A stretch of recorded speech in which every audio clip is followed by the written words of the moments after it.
Ini dari ini yang dari mananya? Dari Masukin penyidik. Penyidiknya Pak Awe. Awe. Oh ya. Penyidik.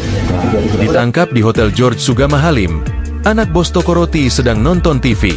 Polisi telah menangkap George Sugama Halim, anak bos toko roti yang menganiaya pegawai toko roti berinisial Dedi Cakung, Jakarta Timur. Pelaku ditangkap di sebuah hotel daerah Sukabumi, Jawa Barat, pada Minggu, 15 Desember 2024. Dalam sebuah video, George ditangkap oleh sejumlah polisi tanpa melakukan perlawanan. Mulanya, anggota polisi mengetuk pintu kamar hotel tempat George bersembunyi. Tampak Reserse Kriminal Umum Polda Metro Jaya Aibtu Jakaria alias Jacqueline Choppers turut terlibat dalam penangkapan George. Setelah itu, pintu kamar hotel terbuka dan terlihat George yang tengah duduk di kasur sambil menonton TV.